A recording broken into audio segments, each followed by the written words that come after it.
I don't want to peek. I don't want to peek. Hi everybody, my name's Stirvanos, and welcome back to Kerbal Space... Hi everybody, my name's Stirvanos. You may call me Stirvy.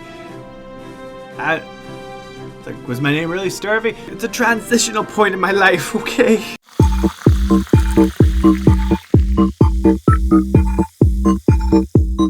Hi everybody, my name's Stirvanos. You may call me Stirvy.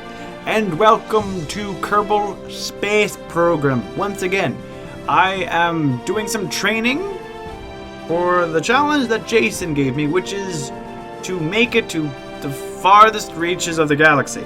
So let's go! But before we go into the serious training, I have to show you something. This is the best thing I have ever made. It is also the only thing I've made that doesn't crash upon launch. It is fully functional. It comes with its own clampatron built in. Fabulous for interspatial travel as opposed to interspatial travel. I don't know. That closes. That closes. So this is supposed to be a space plane. A legitimate, actually awesome space plane. Does it work? Well, let's find out. Yes, it does work. I will be honest, it does work. And I did create boosters to launch it into the atmosphere so I don't have to waste my fuel right now to get it off the ground. But I will show you anyway. Up my baby, up my baby, up my baby goes. Where my baby goes, nobody knows. Exquisite control. It is supersonic. There goes one sonic boom. Now, in all honesty, I mean, this is what I'm seeing. I mean, this is gorgeous. My hands are gorgeous.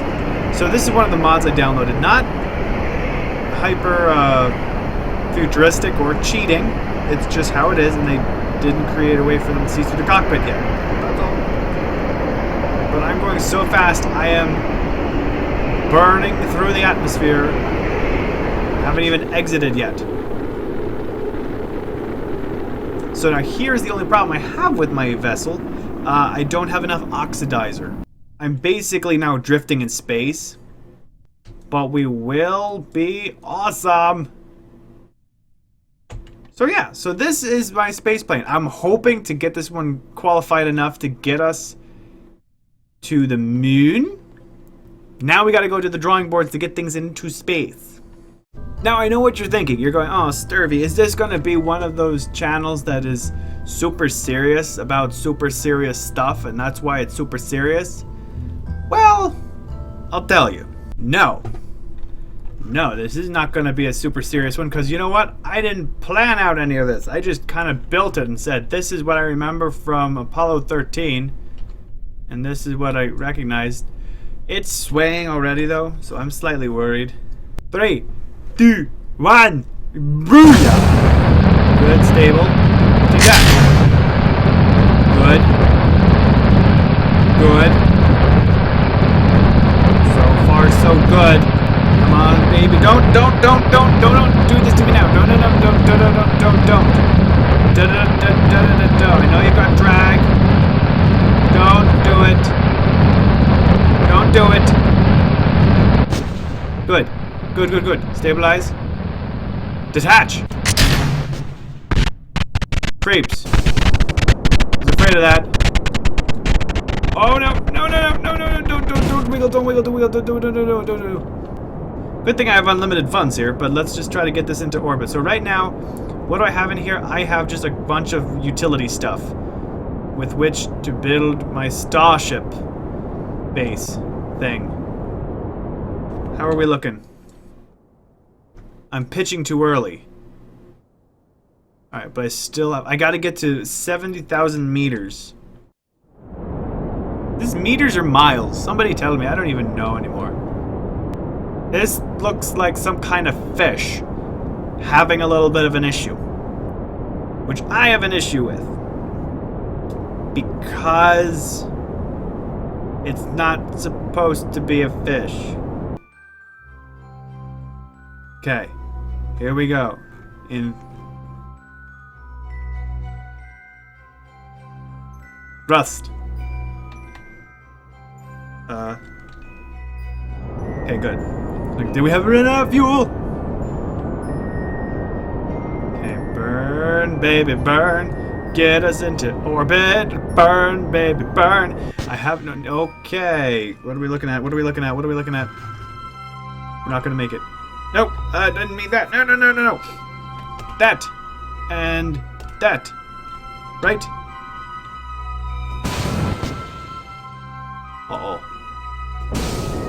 I was supposed to detach, but it didn't.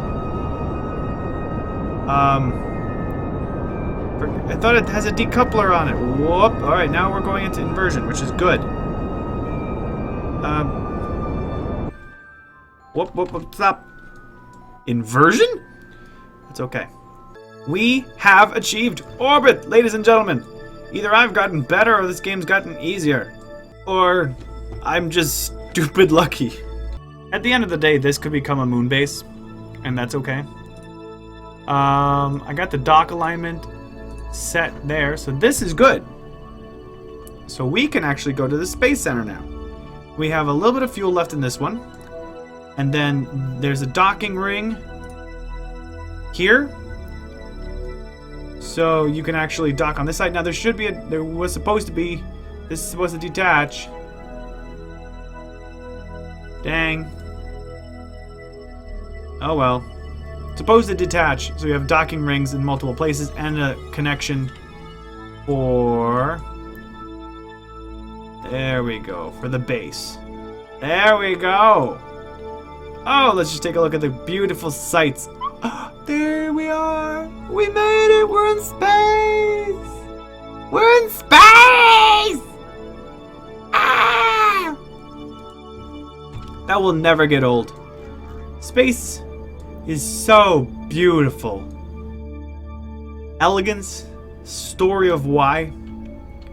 You know, I love space. I agree with him wholeheartedly. It's true. It is actually super, super cool. We're gonna actually go now to the Space Center because we're in full orbit and we're fine. While we're in full orbit, let me show you. There's two other things I want to show you real quick. My nephews love this game, and right now they're watching this going because I mentioned them. But what's even more awesome is the fact they wanted to design planes of their own. I need to show you their design. So this is the Tony 360. Now there's some pluses and minuses to the Tony 360. I'm not gonna lie, and he knows this, so it's not bad. He designed everything. So here's what happens. I'm going up to full throttle. Okay. And okay. Cool. This thing takes off instantly. But if you even try to angle it past straight, it explodes. It just completely explodes. This thing is flying. This puts the Blackbird to shame. This thing is the best thing ever. So even if I were to put it into any kind of roll, the sheer force of that... See, right now, look at my G-force. G-forces are absurd right now.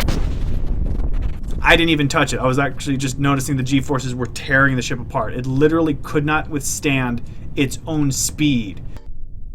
This is the other ship that my other nephew made.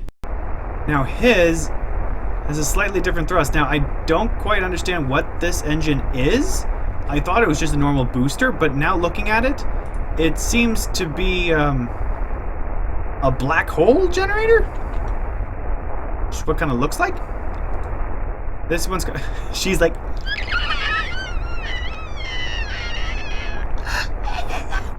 It actually has a very stable body.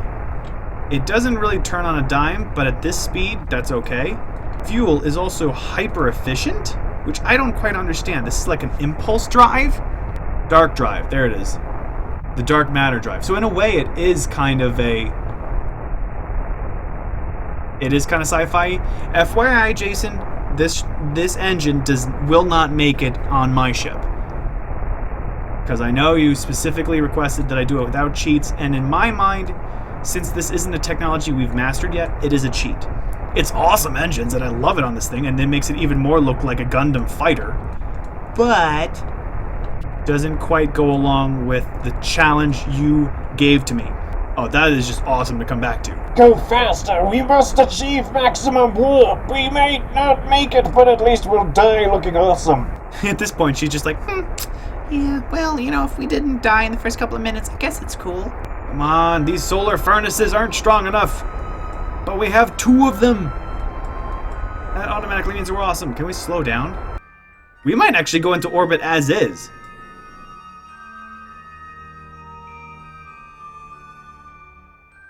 Yep.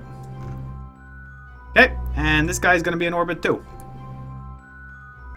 So yeah, we're gonna actually leave this here. I'm gonna drift this up. I might just leave him here, because I do have enough fuel to get back, so if he gets in the way, I can just have him come back and land. So it's just fun. They get to sightsee. This is gonna be a very cute couple.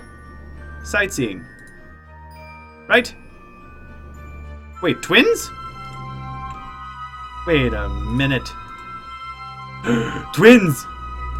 Twins, Basil. Twins. Cool. So, I'm very proud of what we've achieved so far. We've had some successful flights. We've had 3 successful ships. And we've had some fun in the sun. So this is the best day ever. We also have part of a space station in orbit. I mean, that's amazing. You can't argue with success unless it's failure. Leave a like if you enjoy Kerbal Space Program, as well as the challenge to get to where we're going. You want to know where we're going? Here, I'll show you. We are here. We are going... Wait for it. Here. All the way to here. That is our mission. That is what we're going to do. Now, of course, by the time Jason has a point here, that when you get out of orbit and you have the resources and ability to get to like Duna, you can go anywhere. It's a matter of using Ricochet. Or not Ricochet, Ricochet is upon impact. You don't want that. You want slingshot. You want a slingshot effect. So you just want to use the gravitational pull of all these planets to get into the orbital trajectory in such a way that you meet up just as you're about to pull back. So, doable. It's just going to be tough. But we, being our crew, doesn't divert from a challenge. Don't ask me why I drank that then. I just felt it was necessary. Ooh, that's tasty. So if you haven't subscribed yet, you better subscribe because reasons. Jason, tell them why. And I will see you guys later.